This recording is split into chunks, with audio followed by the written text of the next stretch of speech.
ایک دعا تو وہ ہے جو ہم کرتے ہیں ہاتھ اٹھا کر اور مانگتے ہیں، پھر وہ دعا جو باجماعت ہوتی ہے، یہ تو ظاہری ایک دعا عمل ہے جو نظر آ گیا۔ اصل دعا وہ ہے تضرعا وخیفہ، وہ جو انسان دون الجہر من القول، زبان ہلائے بغیر دل ہی دل میں جو اللہ کو وہ پکار رہا ہوتا ہے، اللہ سے استدعا کرتا ہے، اللہ سے ہم کلام ہوتا ہے، اللہ کے سامنے اپنی خطاؤں کا اقرار کرتا ہے،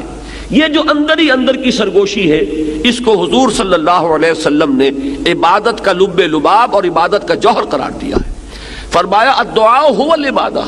الدعاء مخ العبادہ، دعا ہی تو عبادت کا جوہر ہے۔ یہ دعا ہی تو اصل میں مخ کہتے ہیں عربی زبان میں ہڈی کا جو گودا ہوتا ہے اس کو، کہ اصل میں جو گودا ہے اس کا جو جوہر ہے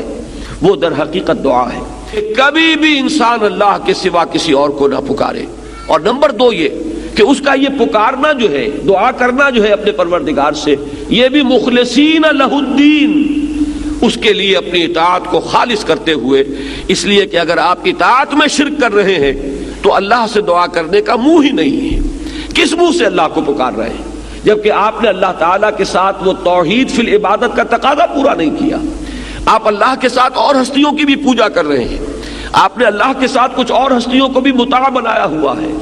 اور تو کیا آپ نے نفس کو مطاع بنایا ہوا ہے، آپ نے دولت کو محبوب بنایا ہوا ہے اللہ سے بڑھ کر، تو کیا منہ ہے آپ کا کہ آپ اللہ سے ہم کلام ہو؟ لہذا در حقیقت یہ اندر کی جو اصل دعا ہے یہ وہی شخص کر سکے گا، اور اسی کا دل لگے گا اس میں کہ جو اپنی جگہ پر یہ احساس رکھتا ہو کہ میں نے اللہ کی بندگی کی ہے خالصتاً، اسی کی بندگی تمام بندگیوں سے آزاد ہو کر، تبھی اللہ سے دعا انسان صحیح معنی میں کرتا ہے۔ فادعوا اللہ مخلصین لہ الدین، بس دعا کیا کرو اللہ سے، پکارا کرو اللہ کو، لیکن شرط اس کے ساتھ ہے مخلصین لہ الدین، اس کے لیے اپنی اطاعت کو خالص کرتے ہوئے۔ اگر یہ نہیں ہو سکتا، ایک شخص کی زندگی جو ہے وہ غفلت میں گزری ہے، جہالت میں گزری ہے، نادانی میں گزری ہے، اب وہ اللہ کو پکارنا چاہتا ہے تو پہلے عہد کرے کہ اللہ